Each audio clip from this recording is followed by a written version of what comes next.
Hi, Satnam. It's me, Juliet, also known as Adi Krishna, owner of Lighthouse Yoga Studio, teacher and practitioner of Kundalini Yoga. And today is day 8 of our 8 days approaching the 8-8 portal, which is actually tomorrow. Today is Thursday. I'm saying it to remind myself as much as I'm saying it to remind you.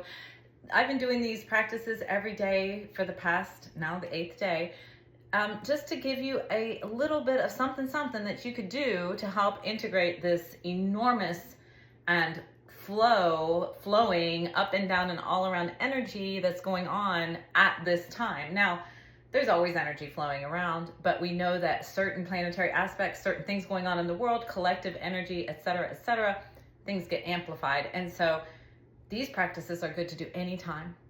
But I especially made them for this time to help everyone to have an opportunity to say, hey, I don't have the time in my schedule to do an hour. I don't even know what I would do for 2 hours or of Kundalini Yoga. I don't even know what Kundalini Yoga is or why I should do it.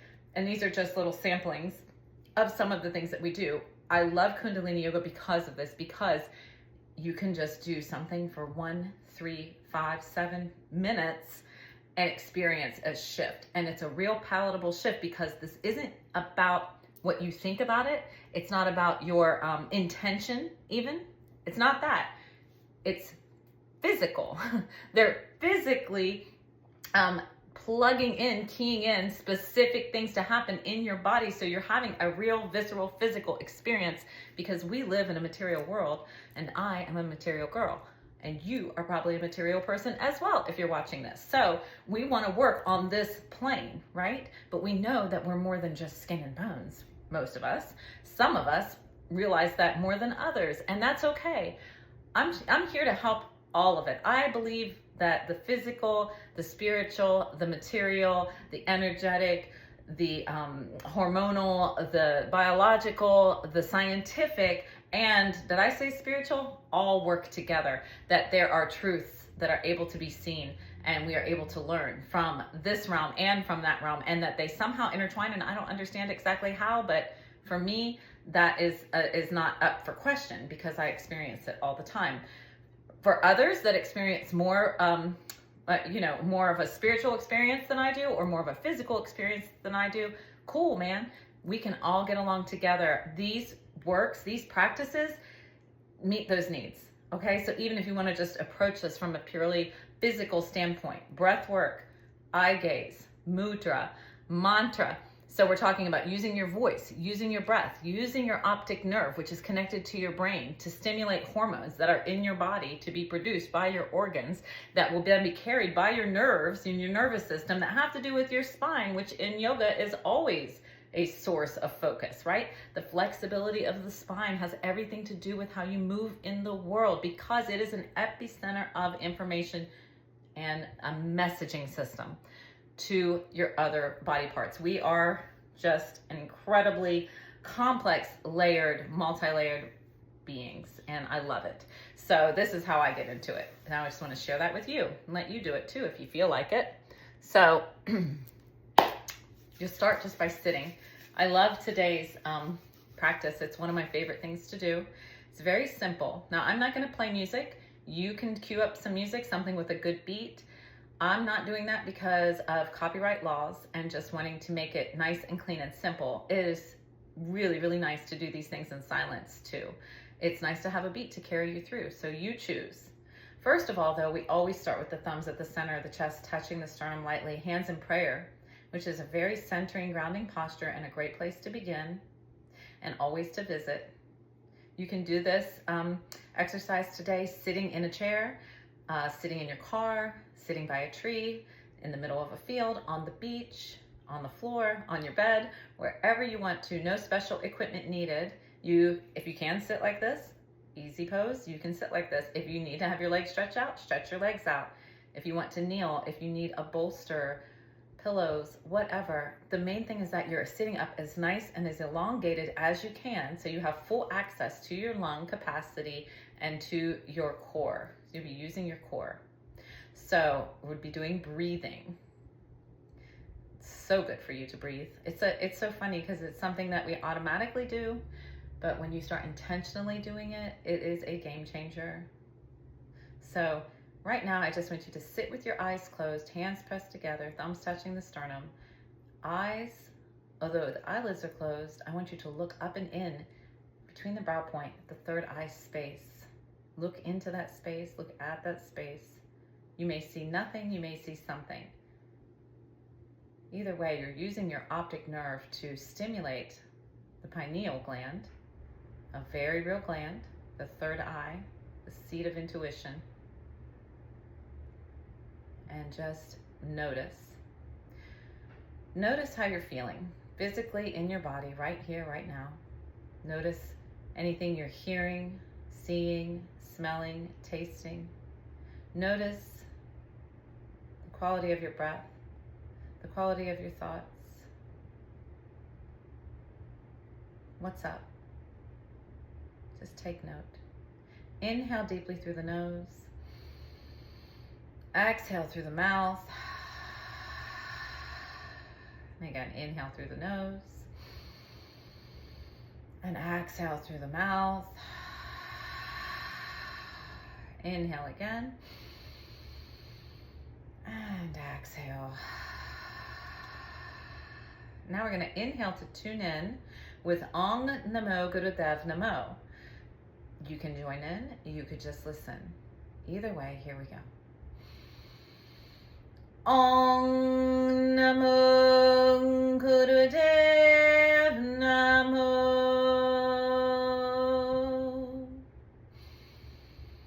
Om Namo Gurudev Namo.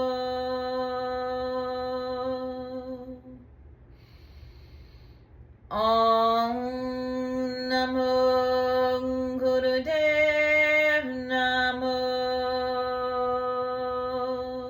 And inhale. And squeeze internally everything in and up, rectum, sex organs, navel point. Hold the breath in, focus at the third eye. Squeeze and hold.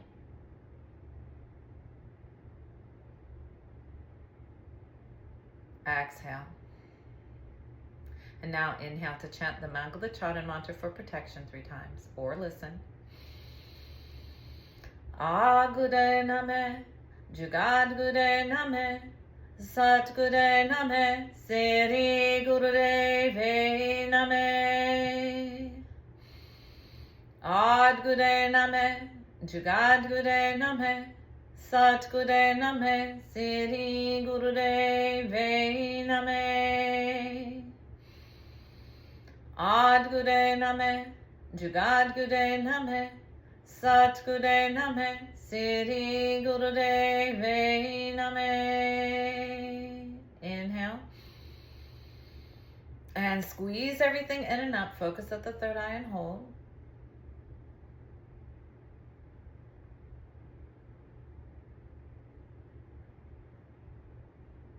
Exhale.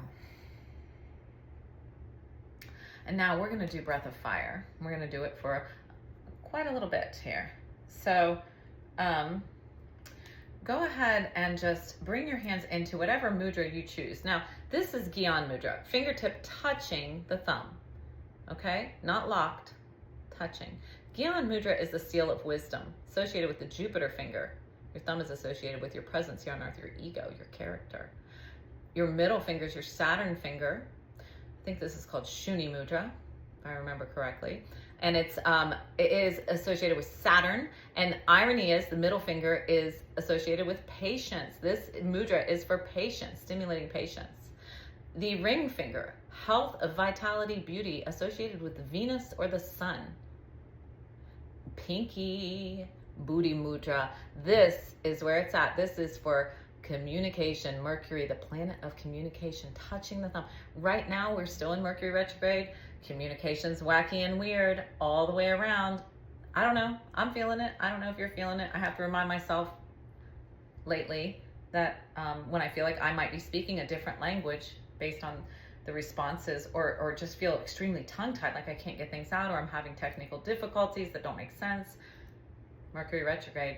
I'm just saying, it happens. Sometimes it's nice to know there's a reason for this stuff. So a lot of people are choosing to do this Buddhi Mudra right now. So whatever you pick, what do I need more of today? Wisdom, patience, health, beauty, vitality, or clear communication? Probably wisdom. I'm going to go with Gyan Mudra. So I'm going to have my hands at my knees. Elbows are as straight as you can, because every finger is connected to a line of energy that's going up through and to the different parts of your body, your spinal cord, your organs, your brain. So you want to keep the elbow open. If you have an overextension problem, don't overextend, but you want to keep the arms as straight as you can have them. It's not this, okay? You want to have them straight, active. You want to have the fingers active, not stiff, but you want to have them active. Don't let them just be curled. You're not like this, okay? You want to be active in your fingers, active in your arms. Shoulders are away from the ears. Your eyes will be closed, but for now, watch me. Breath of fire, panting through the nose.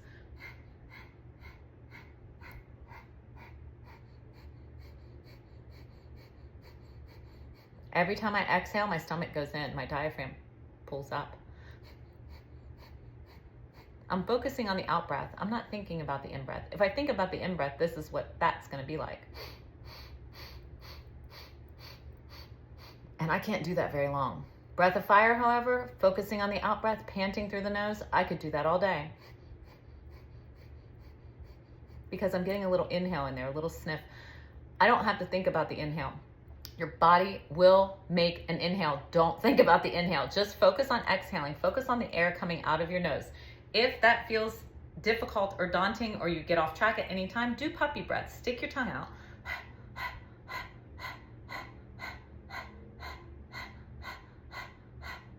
You're pushing the air out as the stomach, the navel point goes in, okay?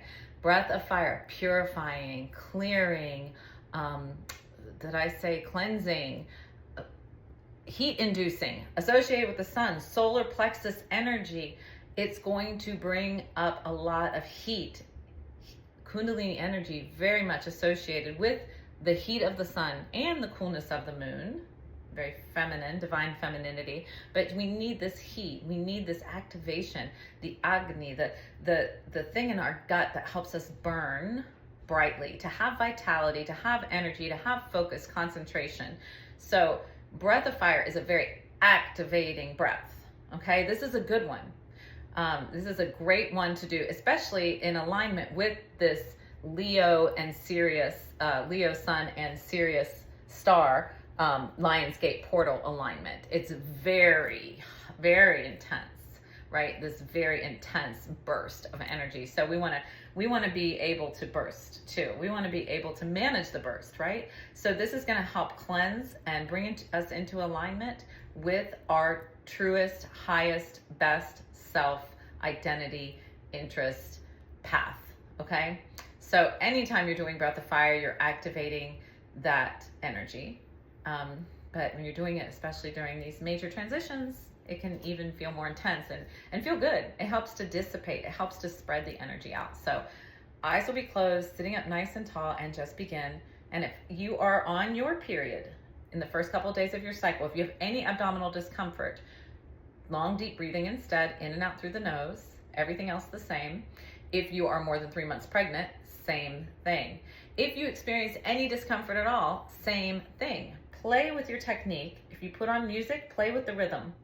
You should be able to do this all day. Doing it correctly, you can go all day. You could just go and go and go, and you will never run out of breath because you're just doing one breath. You're just dividing it up into little pieces. So go ahead and begin.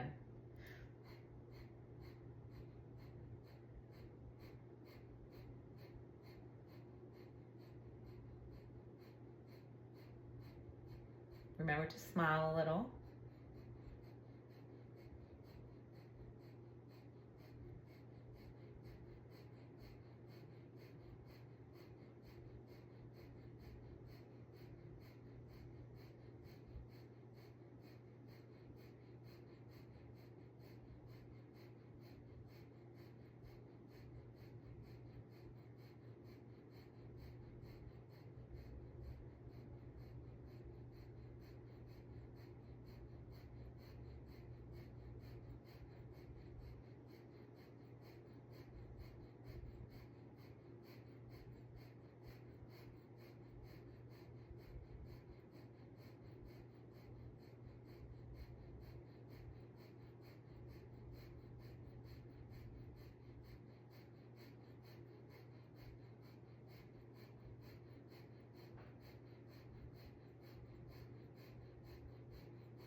And inhale.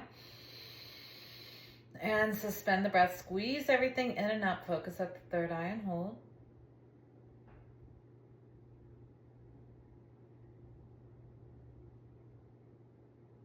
Exhale. Wow, time flies when you're having fun. This is a really long video. This one ended up being 21 minutes long. We're going on 22. Anyway, tomorrow's going to be fantastic. I'm going to record it and then I'll post it on YouTube of the class that I'm teaching at the studio, where we're going to do an hour. We're going to warm up doing all of these exercises that I've shown you this week, these past 8 days. And then we're going to be doing an hour of chanting Long Ek Onkars, which is such an amazing chant and puts you in such a beautiful place. So anyway, I hope to see you on here or in the studio every day, because I know how much these things will benefit you. So do a little, do a lot, do what you can, and have a wonderful, wonderful experience. Satnam.